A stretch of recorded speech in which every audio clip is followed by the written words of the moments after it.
Donc, j'ai lavé mes mains avant de rentrer dans la chambre du patient. J'ai aussi désinfecté mon stéthoscope juste ici avant de rentrer dans la chambre du patient. Donc, bonjour, je m'appelle Charline, je suis étudiante en soins infirmiers, puis je viens faire une évaluation de votre bébé. Est-ce que je pourrais avoir son nom et date de naissance, s'il vous plaît? Mathéo Dumont, 2024-0102. Parfait. Donc, je vais venir commencer par regarder son état général. Donc là, pour les besoins de la course, si bébé est tout nu, mais il serait habillé. C'est juste qu'on n'a pas de vêtements pour lui pour le moment. Puis je découvrirai au fur et à mesure les parties pour pas qu'on le laisse nu puis qu'il aille froid. Donc, je vais commencer par regarder son état général. Donc, il a l'air bien, il est collé sur maman, il est au chaud, il pleure pas, il semble calme, il est éveillé aussi. Donc, je vais regarder son état de conscience. Encore une fois, il est éveillé, il est calme, il a l'air réactif. Tu sais, maman, des fois, elle prend la porte, puis comme, il bouge un peu. Donc, aussi, je vais venir vérifier s'il y a présence de douleur. Donc, pour les enfants de son âge, Mathéo, il y a 2 mois, on se fie à l'échelle de Flack. Donc, je l'ai juste ici sur mon ordinateur. Techniquement, aussi, je n'aurai pas mon ordinateur, j'aurai la feuille imprimée. Mais pour les besoins de la course, avec mon ordinateur. Donc, ici, l'échelle de Flack. Donc, on vérifie en fait au niveau du visage, au niveau de ses jambes, l'activité, les pleurs, puis les réconforts si ça ne fonctionne pas. Puis ici, on voit bien qu'il est à 0 sur l'échelle de Flack, donc il n'y a aucun signe de douleur. Ensuite, on va venir vérifier ses fontanelles. Donc, au niveau de sa tête, s'il n'y aurait pas une petite déformation ou comme une ablation un peu, là, c'est comme, il est plus comme renfoncé d'un côté ou d'un autre, plus plat en fait. On viendrait regarder aussi au niveau de ses narines, donc s'il n'y a pas de bande, donc battement des ailes du nez, si elles sont bien perméables aussi. Ensuite, on va descendre, on va regarder sa bouche. Donc juste ici, on regarderait si ses muqueuses en fait sont humides, parce que s'il ne serait pas humide, ça serait un petit signe de déshydratation. Donc même chose pour ses lèvres, voir si elles ne sont pas trop sèches. Ensuite, on va venir écouter en fait les bruits inspiratoires et expiratoires. Ça, on peut le faire dès qu'on rentre dans la chambre du patient en fait. C'est juste écouter. Donc là, on entend qu'il respire, puis il respire comme normalement. On n'entend pas des bruits anormaux, comme par exemple des stridors, que ça, on entendrait juste s'il est dans le bras de maman, sans stéthoscope. Donc là, pour l'instant, on entend juste des respirations normales. Ensuite, est-ce que maman, il y avait de la toux? Est-ce qu'il y a eu de la toux les derniers jours? Non. Non, on n'entend non plus pas de toux depuis que je suis rentrée dans la chambre du patient, donc ça c'est bon signe. Ensuite, on va venir regarder s'il y a du tirage.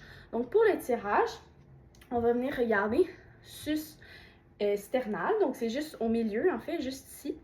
Ensuite, on va venir regarder s'il y aurait du tirage sus-clavière, donc ici.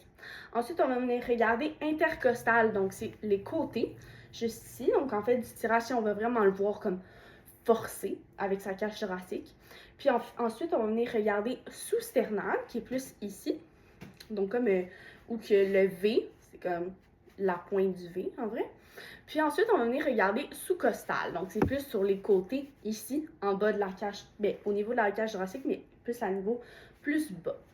Ensuite, je vais procéder à mon auscultation pulmonaire. Donc là, comme mes cheveux ont touché mon stéthoscope, je viendrai le redésinfecter avec un tampon d'alcool, puis je laisserai sécher pendant 60 secondes. Donc, pour l'auscultation pulmonaire, je viendrai écouter les bruits de façon en escalier. Donc, je commencerai en haut, puis je vais descendre comme ça. Puis, il y a 20 bruits en tout, mais vu que c'est un petit bébé pour les besoins de la course, puis des fois, ils se débattent, ils n'aiment pas ça, je vais prendre en fait 4 de chaque côté, puis 4 de chaque côté derrière aussi. Donc, voilà. Donc là, comme je dis, je désinfecterai à ce moment-là, je laisserai sécher. Ensuite, je viendrai écouter. Donc, encore une fois, en escalier.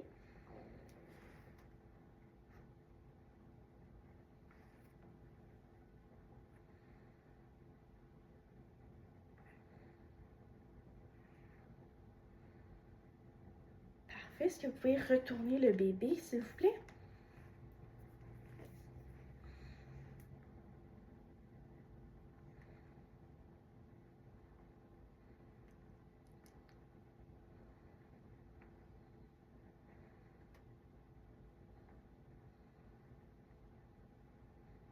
Parfait. Donc, j'entends des murmures vésiculaires des deux côtés. Donc aussi, le faire en escalier me permet de comparer les deux côtés de ses poumons, en fait. Puis des deux côtés, j'entendais mes murmures vésiculaires, donc c'est les bruits normaux qu'on recherche. Ensuite, j'ai procédé à la prise des signes vitaux. Donc, j'ai commencé par le pouls. Je vais venir l'écouter à l'apex sur 60 secondes. Donc, encore une fois, je pourrais toujours revenir désinfecter mon stéto vu que je l'ai remis, puis je l'ai enlevé, puis qu'il a touché mes vêtements et mes cheveux. Donc, je prendrai à l'apex ici sur 60 secondes. Donc, là, il y a son bras, voilà, sur 60 secondes. Ensuite, les valeurs normales sont entre 80 et 130. Puis Mathéo se retrouve à 110, donc il est dans les normes. Ensuite, je viendrai prendre ses respirations. Donc, pour les respirations, il y a deux techniques.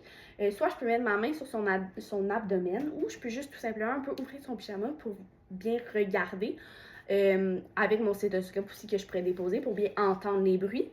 Donc, je peux juste déposer ma main. Donc, les bruits, le nombre de respirations qu'on recherche, en fait, dans la moyenne, c'est entre 30 et 55. Puis Mathéo se retrouve à 42, donc il est dans les normes. Ensuite, pour la saturation, ici, on voit que Mathéo, il y a le petit comme collant à son orteil, on peut dire, qui est relié aussi à la machine. Donc ça nous indique sa saturation. On cherche une saturation entre 95 et 100%. Mathéo est à 99, donc il est dans les normes. Ensuite, je vais procéder à la prise de sa pression. Donc, je vais venir prendre sa pression. Le brassard doit être aux 2/3 de son mollet. Donc, je prendrai mon brassard ici, je le prendrai, puis je dirai à maman, ça se peut qu'il soit inconfortable, ça sert, mais juste le réconforter. Fait que je partirai. Les valeurs systoliques, c'est entre 72 à 104, diastolique 37 à 56, puis Mathéo se retrouve à 78 sur 44. La dernière chose que je vais faire, c'est que je vais prendre son rotocapillaire, donc je vais pincer son orteil ou ses doigts, puis je vais attendre, puis je veux en moins de 2 secondes. Donc, je me laverai les mains en quittant, donc merci beaucoup.